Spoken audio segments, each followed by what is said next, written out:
میرے ہر دل عزیز اسٹوڈنٹس، السلام علیکم۔ ایک مرتبہ آپ کے سامنے پھر حاضر۔ آج ہم بات کریں گے میثاق لکھنؤ کے اوپر۔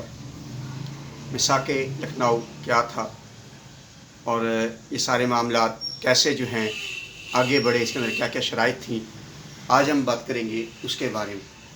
تو میرے ہر دل عزیز اسٹوڈنٹس، سب سے پہلے یہ بات ذہن میں رکھیے کہ میثاق لکھنؤ میں جو سب سے اہم کردار تھا وہ محمد علی جناح رحمۃ اللہ علیہ کا تھا، جو کہ ہمارے پاکستان کے بانی، جن کو ہم قائد اعظم کے نام سے جانتے ہیں۔ 1910 کے قریب جو ہے یہ بات جو ہے زبان زد عام ہوئی کہ ہندو مسلم اتحاد ہونا چاہیے، اور ہندو مسلم اتحاد کے لیے بہت سی کوشش شروع کر دی گئی۔ 1910 کے اندر ایک جلسہ ہوا جس کی جو صدارت ہے، اس کے صدارت خطبے کے اندر حکیم اجمل نے یہ کہا کہ ہندو مسلم اتحاد کے لیے کوشش کرنی چاہیے تاکہ ہم جو ہے وہ انگریز گورنمنٹ سے جو ہے مل کے اپنے مطالبات کو منوا سکیں اور ہندوستان کی بھلائی میں کام کر سکیں۔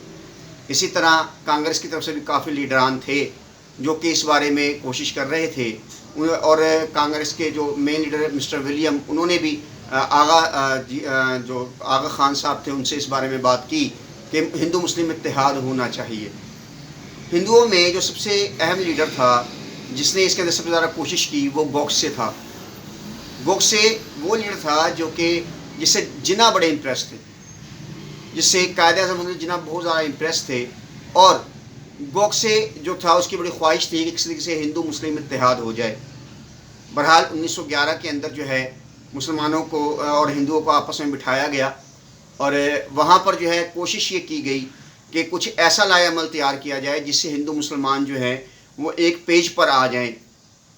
یہ کوششیں پہلے بھی بہت دفعہ ہوتی رہیں مگر ناکام ہوتی رہی تھیں، لہٰذا اب اس مرتبہ یہ کوشش کی گئی کوئی ایسا سسٹم، ایک ایسا میکینزم ہو کہ ہندو مسلمان ساتھ چل سکیں۔ اب 1913 میں قائد اعظم محمد علی جناح نے جو ہیں وہ کانگریس کو جوائن کرتے ہیں۔ آپ نے کانگریس کو جوائن کیا تھا گوڈسے کی وجہ سے، کیونکہ آپ گوڈسے سے بہت زیادہ متاثر تھے، اور آپ نے کانگریس میں آتے ہی جو ہے ہندو مسلم اتحاد کی کوشش شروع کر دی۔ آپ کے دل کے اندر تو یہی نظریہ تھا کہ آپ کسی طریقے سے مسلمانوں کے لیے کچھ کر سکیں، لہٰذا آپ نے ہندو مسلم اتحاد کی کوشش شروع کی، اور اس کوشش میں آپ نے بہت بڑھ چڑھ کر حصہ لیا۔ یہ مسلسل کوششیں ہوتی رہیں کہ کسی بھی طریقے سے جو ہے ہندو مسلمانوں کو اسے قریب لایا جائے۔ بہرحال آپ کی کوششوں سے یہ جو کام تھا اس کے اندر مزید بہتری آئی، اور 1916 میں لکھنؤ میں ہندو اور مسلمانوں کا ایک مشترکہ اجلاس ہوا، اور وہاں پر جو ہے میثاق لکھنؤ ہوا۔ اب یہ بات ذہن میں رکھیے گا کہ انگریز کیونکہ ڈیوائڈ اینڈ رول کی پالیسی کے اوپر عمل کرتے تھے، تو ہندو اور مسلمانوں کا جو ہے وہ اکٹھا ہونا انہیں کچھ زیادہ اچھا نہیں لگ رہا تھا، اور آپ کو یہ پتہ ہے کہ اصلاحات آنے والی تھی، اور اصلاحات کے لیے مسلمان اور ہندوؤں کا اکٹھا ہونا بہت ضروری تھا، تو یہ موقع نکل جاتا اور پھر قانون سازی کے عمل میں وہ حصہ نہ لے پاتے۔ دوسری بات یہ کہ 1914 میں جنگ عظیم چھڑ گئی، اور جنگ عظیم چھڑی تو اس میں ہندوستان کے لوگوں نے بہت زیادہ قربانیاں دی۔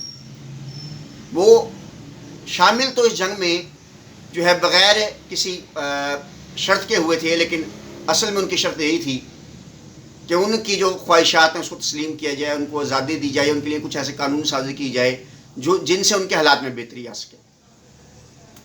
اب اس دور میں کانگریس تو جو ہے وہ تقریباً بائیکاٹ کر چکی تھی برطانیہ کا، اور لیکن مسلم لیگ اس سچویشن میں بڑے حالات میں پھنسی، اور ان حالات کے اندر کیا ہوا کہ مسلم لیگ کو جو ہے خلافت موومنٹ سے بھی بڑا پیار تھا، لیکن مسلم لیگ کو یہاں پر اپنی وفاداری کو بھی شو کرنا تھا، لہٰذا اب مسلم لیگ کے کافی زیادہ جو لیڈران تھے وہ گرفتار ہو چکے تھے۔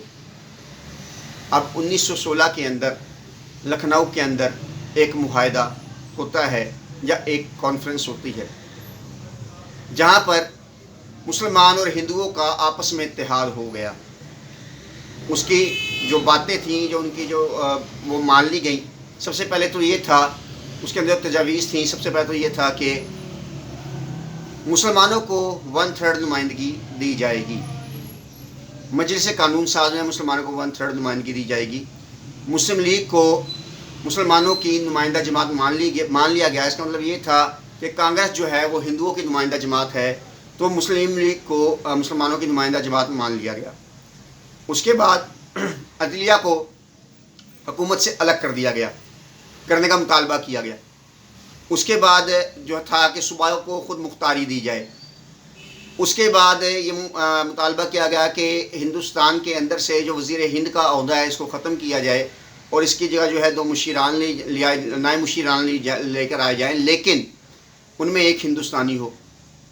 پھر یہ مطالبہ کیا گیا کہ ہندوستان کے خزانے سے وزیر ہند کو سیلری نہ دی جائے، بلکہ برطانیہ یہ جو سیلری ہے وہ اپنے خزانے سے دے. اس کے بعد بات یہ کی گئی کہ جن صوبوں میں مسلمانوں کی اکثریت نہیں ہے وہاں پر جو ہے مسلمانوں کو ان کی نشستوں جو تعداد ہے اس سے زیادہ نشستیں دی جائیں.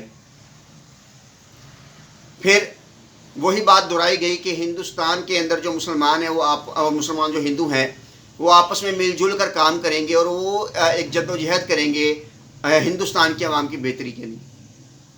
میثاق لکھنؤ ایک ایسا معاہدہ تھا جس نے تاریخ کے دھارے کے اندر بڑا اہم کردار ادا کیا اور تقریباً 10 سال تک مسلمان اور ہندو آپس میں ایک دوسرے ساتھ مل کر کام کرتے رہے. یہ بات ذہن میں رکھیے گا کہ مسٹر جناح کو اسی وجہ سے جو ہے ہندو مسلم اتحاد کا بانی بھی کہا جاتا ہے.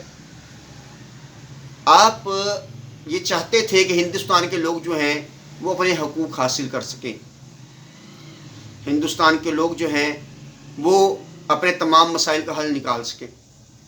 کیونکہ جیسے آپ جانتے ہیں کہ اس معاملات سے پہلے جو ہے ہندو مسلم کے درمیان کافی زیادہ اختلافات تھے اور وہ کبھی قریب نہیں آ پاتے تھے، چاہے اس میں زبان کا مسئلہ ہو، چاہے اس میں گائے کی ذبح کا مسئلہ ہو، یا مسجد کے آگے بارلے کو کاٹ کے پھینک دینے کا مسئلہ ہو، یا مسجد کے آگے ڈھول بجانے کا مسئلہ ہو، یا مسجد کے آگے پوجا کرنے کا مسئلہ. تو اس طرح کے معاملات کی وجہ سے وہ ایک دوسرے کے بہت زیادہ خلاف تھے.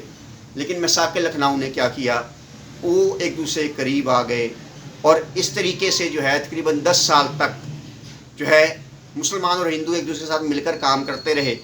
اور یہی وجہ ہے کہ مسٹر جناح ہمیشہ اسی چیز سے خواہش مند تھے. لیکن یہ بھی ذہن میں رکھیے گا کہ تاریخ خلافت کے اندر جب 1919 کے اندر تحریک خلافت چلی تھی اور اس کے بعد جو ہے گاندھی نے مسلمانوں کے دم سے جو ہے کہہ دیا تھا کہ چورا چوری کے واقعے کے بعد کہ یہ جو ہے جناب یہ یہاں پر ختم ہو گئی ہے کیونکہ یہ تو وائلنس کی طرف چلی گئی ہے. تو اس کے بعد پھر مسلمان جو ہیں وہ پیچھے ہٹنا شروع ہو چکے تھے. مسلمانوں کو یہ بھی اندازہ ہونا شروع ہو گیا تھا کہ شاید جو ہے یہ لوگ ان کے ساتھ نہیں ہے. اس کے بعد یہ بھی ذہن میں رکھیے گا کہ نہرو رپورٹ نے جلتی پر آگ کا کام کیا تھا. تو کوشش کریں گے کہ اگلی ویڈیو میں آپ کے سامنے پیش کیا ہوا جائے. آج کے لیے بس اتنا ہی، اگلی ویڈیو میں ملاقات ہوتی ہے.